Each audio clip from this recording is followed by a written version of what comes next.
तरह से परमबीर ने, हेमंत करकरे ने या फिर जो दूसरे पुलिस अफसर हैं उन्होंने जिस तरह से आपका टॉर्चर किया था, क्या इसके बारे में आपने बाला साहेब ठाकरे जी को अपनी बात उनके सामने आपने रखी थी, और जब रखी थी तब उन्होंने आपको क्या कहा था? नहीं, मुझे उनसे प्रत्यक्ष होने का अवसर प्राप्त नहीं हुआ, किंतु वो इतनी बड़ी हस्ती थे,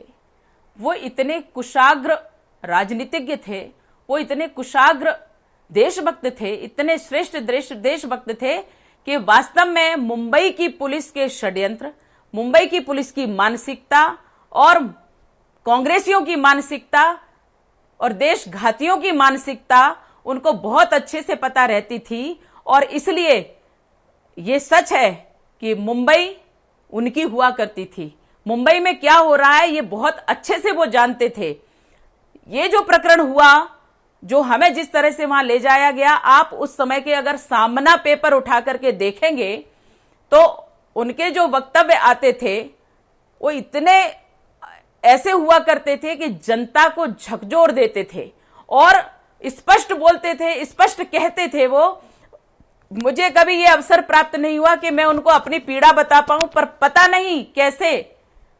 उस व्यक्ति का मन देश के लिए था, इसलिए उस व्यक्ति ने उस महान विभूति ने बिना कहे ही इनके सब षड्यंत्रों को, इनकी सब बातों को जान लिया था। और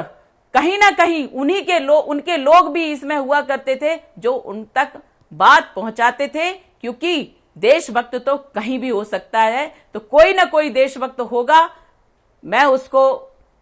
प्रभु का आशीर्वाद देती हूं कि प्रभु ऐसे देशभक्त हर जगह रहे कि ऐसे षड्यंत्रकारियों के षड्यंत्र ऐसे लोगों को बताते रहे, और जो संघर्षशील लोग हैं देश के लिए वो करते रहें। और माननीय बाला साहब ठाकरे जी का जब देवलोक गमन हुआ तब भी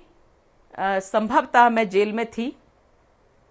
और हॉस्पिटल में थी, इसलिए मैं बाद में हमें कैंसर था तो मैं कैंसर के उपचार में गई और मैं अपने को ठीक करने में ही लगी रही कि कम से कम मैं कहीं आने जाने लायक हो सकूं। इसलिए मैं उनके समक्ष प्रत्यक्ष नहीं कभी हो पाई, परंतु मुझे बिल्कुल पता है कि देशभक्तों की आवाज देशभक्त बहुत अच्छे से जानते हैं और मैं उनको नमन करती हूँ।